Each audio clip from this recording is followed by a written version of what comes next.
The fastest way to lose an argument is to walk onto someone else's land believing your title matters more than the law.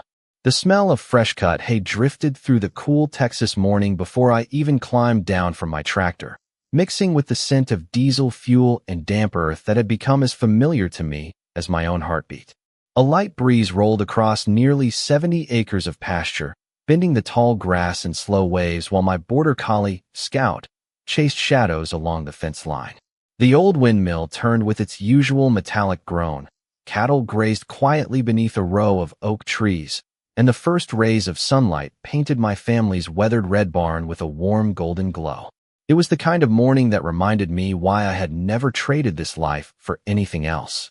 My name is Ethan Walker, and most people around Willow Creek assumed I was nothing more than a quiet farmer who preferred repairing fences over talking to neighbors. I never saw a reason to correct them. Some truths are more valuable when they remain invisible. I had just finished checking a broken gate on the north pasture when the peaceful rhythm of the morning changed. The unmistakable electric hum of a golf cart echoed across the gravel driveway long before I could see it. Scout stopped running instantly, his ears standing tall as he fixed his attention toward the entrance gate. Dust slowly lifted into the air as the white golf cart rolled confidently across my property without stopping. Nobody honked. Nobody asked permission. They simply drove in as though the farm belonged to them. The vehicle stopped only a few yards from my porch, and 3 people climbed out wearing matching polo shirts embroidered with the Willow Creek Estates Homeowners Association logo. Leading them was Linda Whitmore, the HOA President. She looked perfectly pressed from head to toe, carrying a clipboard tucked beneath one arm and a smartphone already open in the other hand. She never smiled. Instead, she scanned my farm the way someone inspects a hotel room before filing a complaint.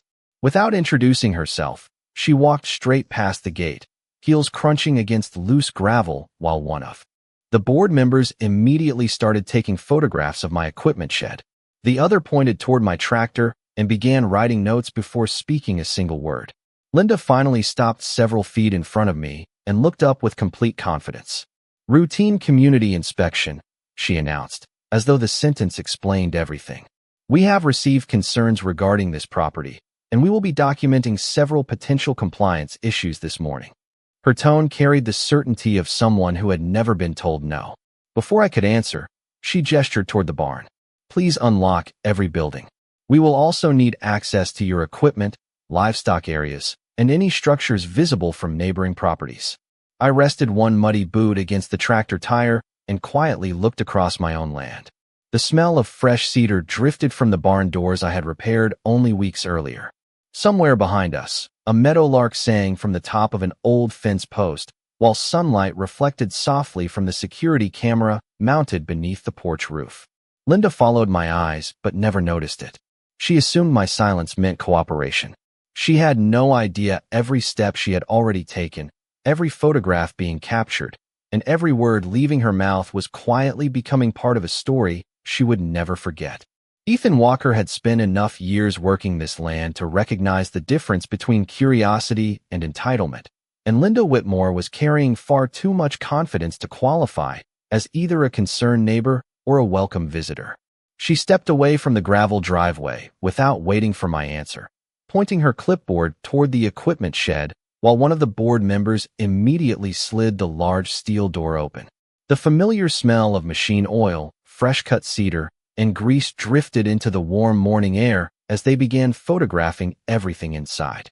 My welding bench, spare tractor tires, neatly stacked fence posts, shelves lined with carefully labeled tools, and feed containers all received the same level of attention as though they were collecting evidence instead of looking at ordinary farm equipment.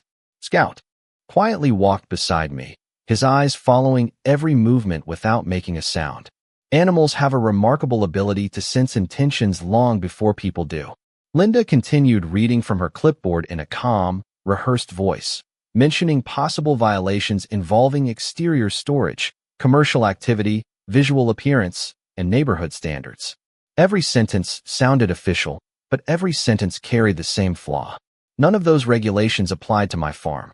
My family had owned this property decades before Willow Creek Estates ever existed. The subdivision had been built beyond the county road, separated by fences, pasture, and legal property lines that had never changed. Yet Linda spoke as though confidence alone could erase maps, deeds, and county records. I climbed down from the tractor and brushed a layer of dust from my jeans while the morning breeze carried the scent of fresh soil across the pasture. Behind Linda, the old windmill continued turning with its familiar creaking rhythm, completely indifferent to the performance unfolding beneath it. One board member stopped beside my irrigation pump and frowned. "This looks like commercial equipment," he said. Linda nodded almost immediately and scribbled another note. "We will need additional documentation for that," she replied without asking a single question. I glanced at the faded county inspection sticker still attached to the side of the pump. It had been there for years, clearly visible to anyone willing to spend 2 seconds reading it. Neither of them noticed.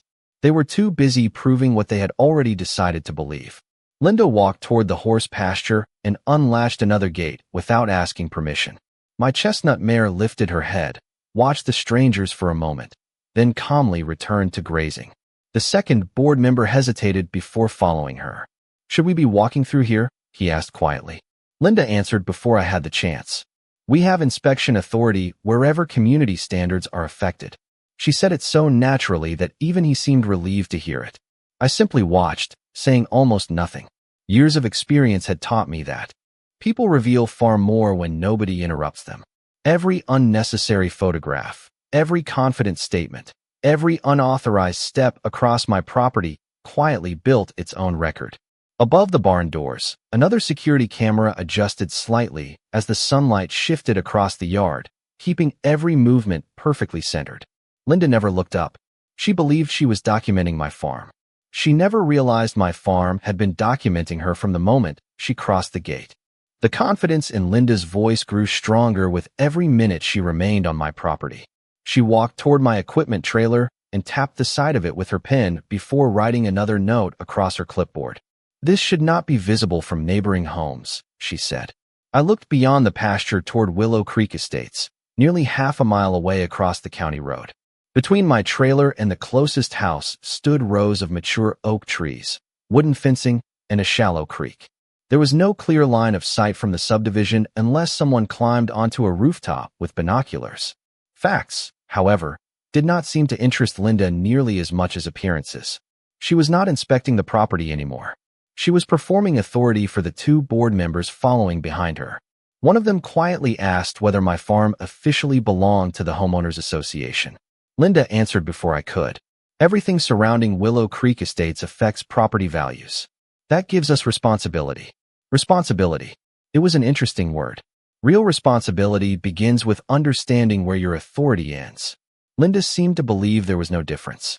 The warm breeze carried the sweet scent of freshly cut alfalfa across the pasture while sunlight reflected from the galvanized roof of the old barn. Scout wandered a few steps ahead of me before sitting quietly beside the porch stairs, never taking his eyes off our unexpected visitors. The farm itself remained peaceful, almost indifferent to the growing tension. Chickens scratched through loose dirt beside the fence. Cattle slowly wandered toward the water trough. Somewhere in the distance, a red-tailed hawk circled high above the fields. Everything followed its natural rhythm except the 3 people trying to convince themselves they belonged there. A delivery pickup arrived through the front gate carrying several bags of livestock feed I had ordered earlier that week. The driver slowed as he noticed the golf cart parked beside my tractor. Before I could greet him, Linda raised one hand. "You will have to wait," she called confidently. "We are conducting an official inspection." The driver looked at me instead. I nodded once toward the feed barn. Without saying another word, he unloaded the supplies exactly where we always placed them and drove away. Linda lowered her hand with visible irritation. She was not accustomed to people ignoring her instructions. She stepped closer, lowering her voice just enough to sound personal instead of official. "Mr. Walker, people who cooperate usually avoid unnecessary complications. Those who resist inspections often have something they do not want discovered." I leaned lightly against the weathered porch railing, feeling the rough grain of old cedar beneath my hand. "Sometimes," I replied quietly, "people become so convinced they cannot be questioned that they stop asking themselves whether they should have crossed the gate in the first place." She smiled politely, but I noticed the expression never reached her eyes. She interpreted my calmness as weakness. She believed silence meant surrender. She never considered that someone could remain quiet simply because they already understood exactly how the story would end. Above us, another security camera slowly adjusted with the changing angle of the morning sun, recording every conversation, every photograph, every confident claim, and every unnecessary step. Linda never once looked up. She believed she was building a case against me. In reality, she was patiently building one against herself, one careful decision at a time. Linda glanced at her clipboard again, as though the next page might magically grant her powers she did not actually possess. Without waiting for another word from me, she walked straight toward my farmhouse porch, her polished shoes clicking against the weathered wooden boards while one of the board members hurried behind her with a camera. The familiar scent of fresh pine drifted from the porch railing I had refinished only a month earlier, mixing with the aroma of coffee still warming inside the kitchen. Scout quietly followed several feet behind them, never barking, never threatening, simply watching. Linda stopped in front of my door and reached for the handle before turning toward me with an expression that suggested she was doing me a favor. "We will also need to inspect the interior of the residence," she announced. "Complaints sometimes involve conditions that cannot be confirmed from outside." I remained where I stood beside the porch steps, resting one hand on the railing. "My home is not part of any inspection," I answered calmly. "Neither is my farm." She smiled politely, but there was impatience behind it now. "Mr. Walker, refusing access only creates additional complications." One of the board members hesitated, lowering his camera. "Do we need written permission before entering?" he asked quietly. Linda barely looked at him. "The association has broad enforcement authority whenever neighborhood standards may be affected," she replied. Her confidence never changed, even though the words carried no legal weight. The screen door moved gently in the breeze while the old grandfather clock inside the house chimed the half hour, its familiar sound echoing softly through the open kitchen window. Linda tried the doorknob anyway. It remained locked. She frowned for only a second before turning away and pointing toward my detached workshop instead. "Fine. Document every structure," she instructed. The board members immediately spread out again, photographing windows, electrical boxes, water tanks, feed storage, and even the weathered mailbox standing beside the gravel drive. One of them stretched out a tape measure to estimate the distance between my trailer and the fence, while the other photographed my barn from 3 different angles. The farm itself remained perfectly peaceful. Chickens wandered beneath the oak trees. A pair of horses moved lazily across the pasture. The windmill continued its slow, metallic rhythm above the fields, sounding almost like a patient metronome, keeping time while Linda hurried through mistakes she could not take back. She eventually pulled a printed violation notice from her folder and pressed it flat against my porch railing. "Failure to cooperate may result in escalating fines, legal action, and referral to county authorities," she read aloud with complete certainty. I glanced down at the document without touching it. The parcel number printed across the top did not belong to my property. The listed address belonged to a house inside Willow Creek Estates, not to my family's ranch. Even the cited regulations referred to subdivision landscaping requirements instead of agricultural land. Linda had not noticed any of it. She was too focused on sounding official. Above the porch roof, the small security camera quietly adjusted its angle as sunlight shifted across the yard, preserving every misplaced document, every inaccurate statement, and every unnecessary instruction. Linda believed she had just strengthened her case. I already knew she had done exactly the opposite. The silence hanging over the porch seemed to unsettle Linda far more than any argument could have. She expected frustration, excuses, maybe even raised voices. Instead, she found a farmer standing calmly on his own property while she continued adding page after page to a file built almost entirely on assumptions.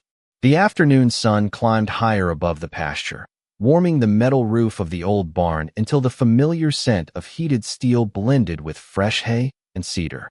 Scout settled quietly beside my boots, watching every movement without taking his eyes off our unexpected visitors. Linda glanced at her watch before looking directly at me again. "This is your final opportunity to cooperate voluntarily," she said with rehearsed confidence. "If necessary, we will request assistance from county officials to enforce these compliance measures." The words sounded polished, but I noticed the slight hesitation beneath them. Even the two board members no longer appeared completely certain. One quietly lowered his camera instead of taking another photograph.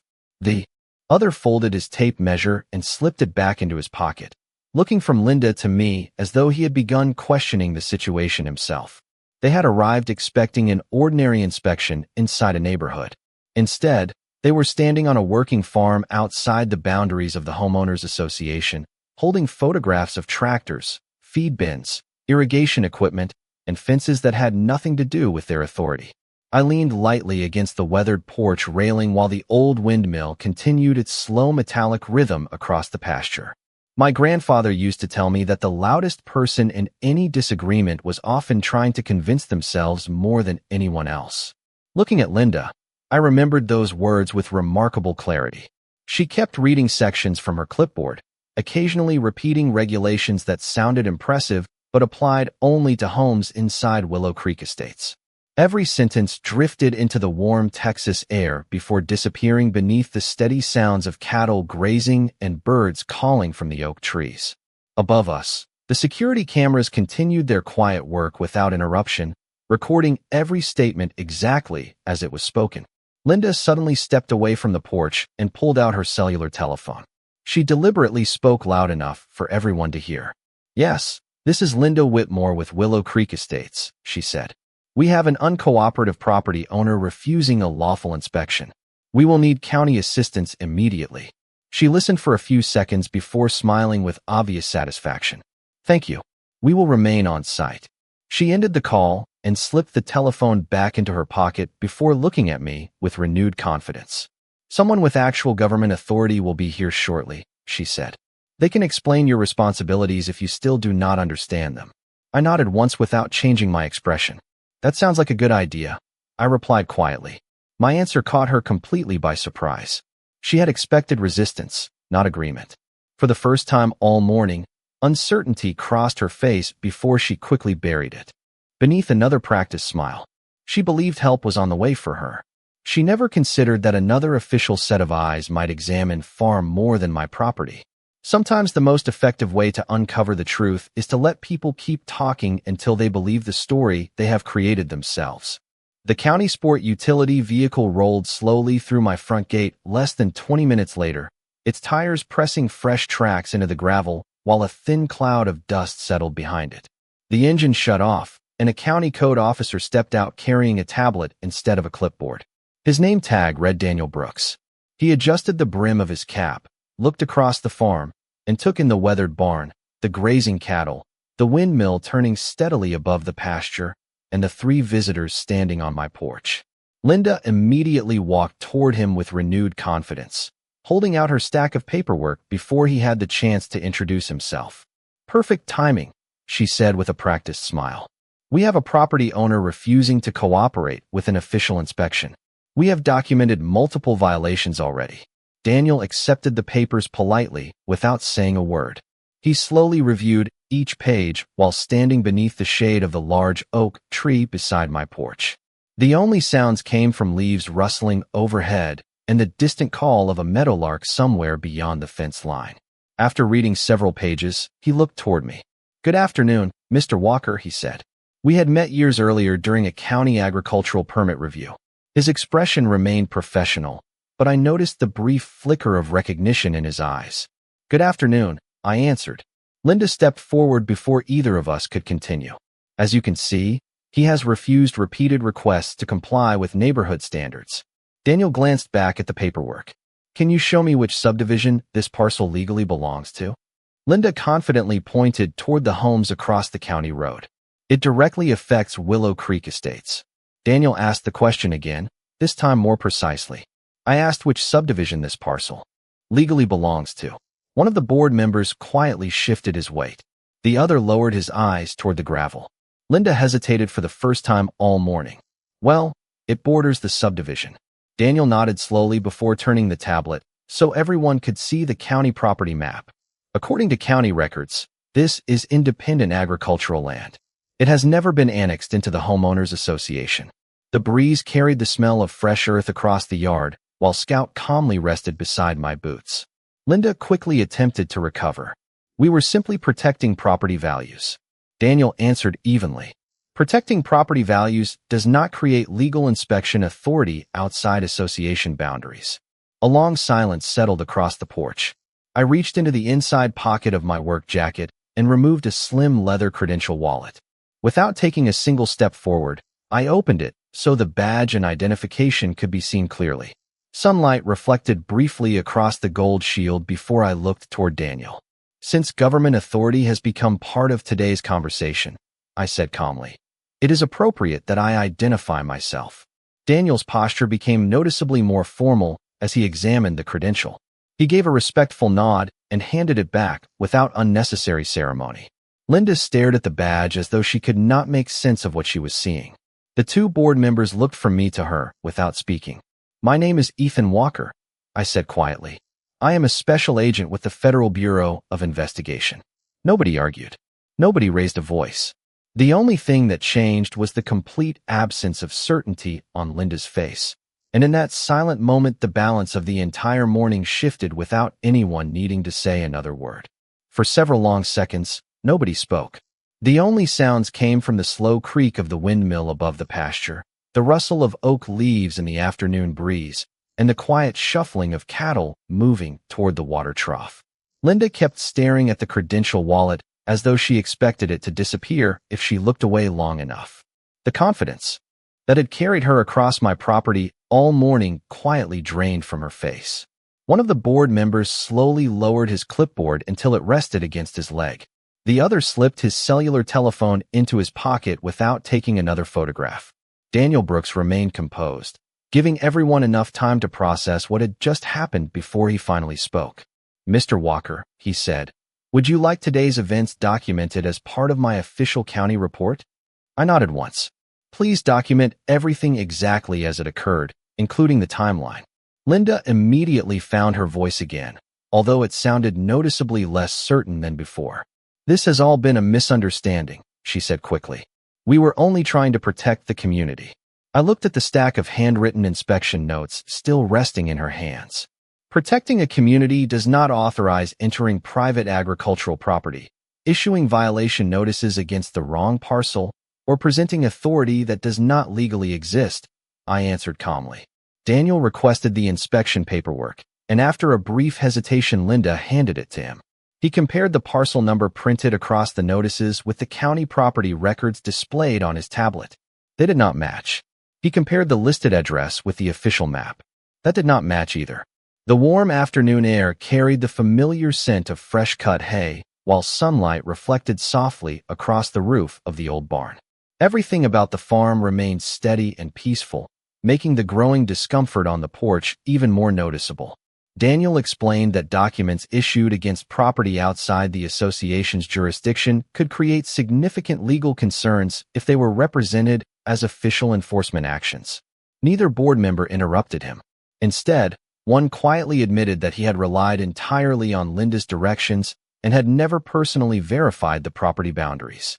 The second board member nodded in agreement, adding that he had assumed the inspection had already been legally approved before they arrived. Their honesty changed the atmosphere. The conversation was no longer about defending decisions. It had become about understanding how those decisions had been made. I reached over and picked up the printed violation notice still resting on my porch railing. The paper fluttered gently in the breeze. This document was completed before anyone asked a single question, I said quietly.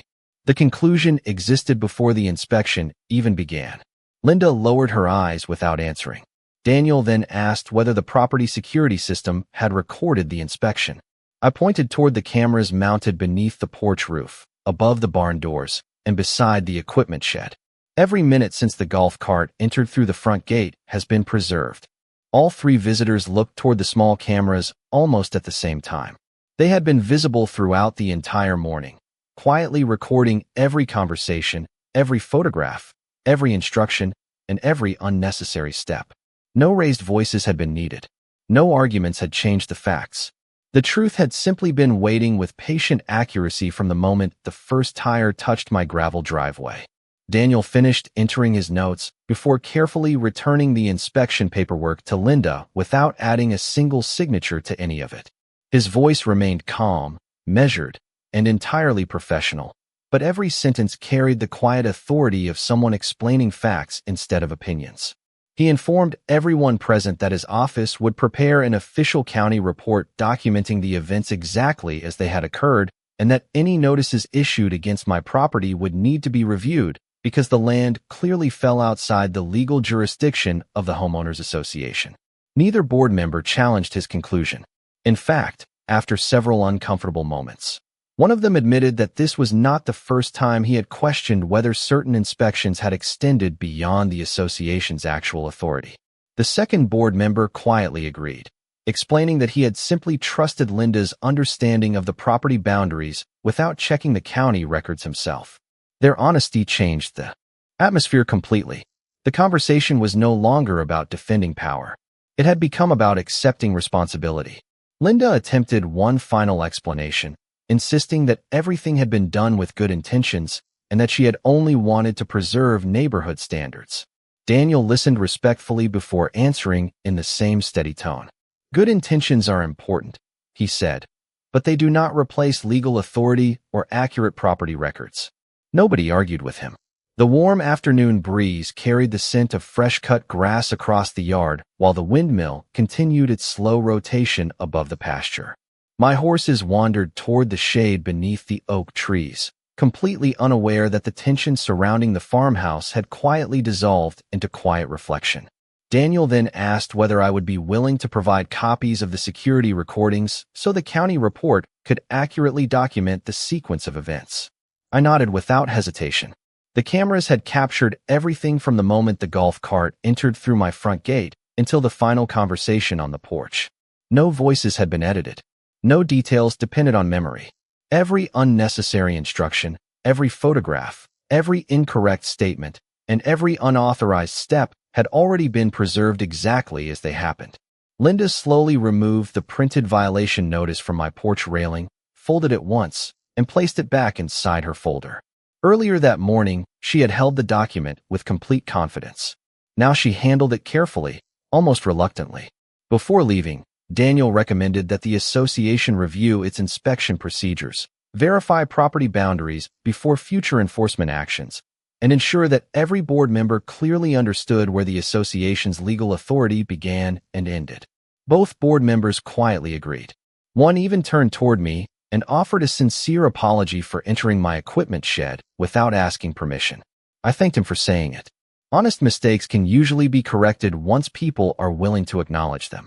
As the meeting came to an end, Linda walked slowly toward the waiting golf cart without another speech. The determination that had carried her across my driveway earlier that morning had been replaced by thoughtful silence. The gravel crunched beneath their tires as the golf cart disappeared beyond the front gate, leaving only drifting dust, quiet fields, and the familiar sounds of the farm returning to their ordinary rhythm. Justice had arrived without anger, without shouting, and without anyone needing to prove their strength.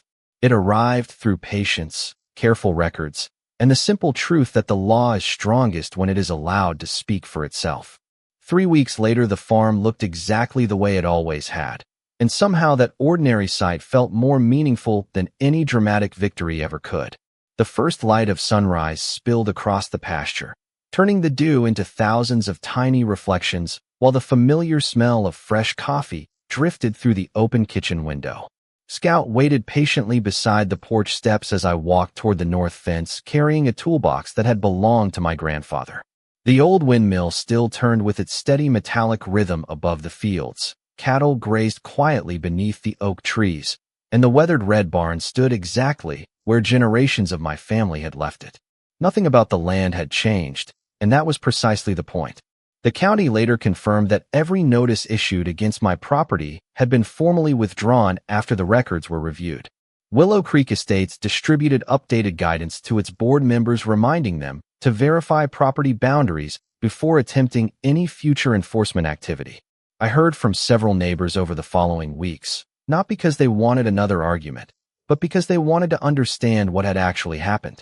Some admitted they had always assumed the homeowners association possessed authority far beyond its legal limits. Others quietly confessed they had accepted warnings or paid questionable fines simply because nobody wanted to challenge someone who sounded confident. We spent long mornings talking on my porch over fresh coffee while the breeze carried the scent of cut hay across the pasture. Those conversations accomplished far more than any confrontation ever could. One afternoon, I opened the old cedar desk inside the farmhouse and found the folded violation notice resting beside my grandfather's original property deed. I looked at the incorrect parcel number, the wrong address, and the regulations that had never applied to this farm. Then I carefully placed the notice back into the folder, not as a reminder of conflict, but as a reminder that facts eventually outlast assumptions. The security cameras remained exactly where they had always been, quietly watching over the porch, the equipment shed, and the barn. They had never been installed because I expected trouble. They were there because good records protect honest people when memories begin to disagree. That morning they had done exactly what they were designed to do. They never argued, never exaggerated, and never took sides. They simply preserved the truth. Life quickly returned to its familiar routine. Fence posts still needed replacing after heavy rain. Tractors still refused to cooperate during the busiest weeks of the season. Feed deliveries still arrived before sunrise, and Scout still believed every squirrel crossing the driveway deserved his full attention. The work remained demanding, but it was honest work, and honest work has a way of restoring perspective. Every evening, I watched the sun settle behind the western pasture while the fields slowly disappeared beneath a warm Texas sky. Looking back, I realized the badge had never been the real turning point. It simply revealed a truth that had been there from the beginning. Real authority does not depend on louder voices, expensive titles, or impressive speeches. Real authority understands where its responsibility begins, where it ends, and why respecting that boundary matters. My grandfather often told me that the strongest fence on any ranch was never built in a single afternoon. It was built one careful post at a time, with patience, precision, and respect for the land. Justice works exactly the same way, and on that quiet Texas farm, it proved itself without ever needing to raise its voice.